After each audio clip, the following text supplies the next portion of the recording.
Hey, Steve Basic Architect. We're out here at our Riverside project. You can see we got framing going on, and we got some delivery of a whole bunch of stuff.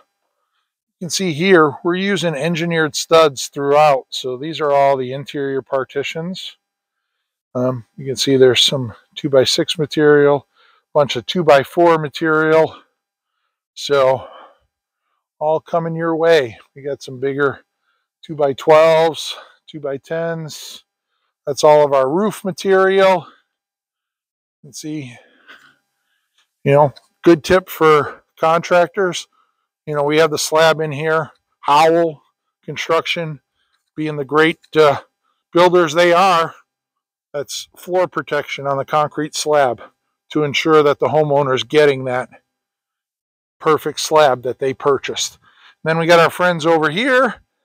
You can see our zip. That's the 5/8 inch. That's all of our roofing product. And then you can see here, we got our zip R9, and we got a bunch of it. So anyways, materials are here. We're going to start having some fun. Steve Basic Architect out here at our Riverside project.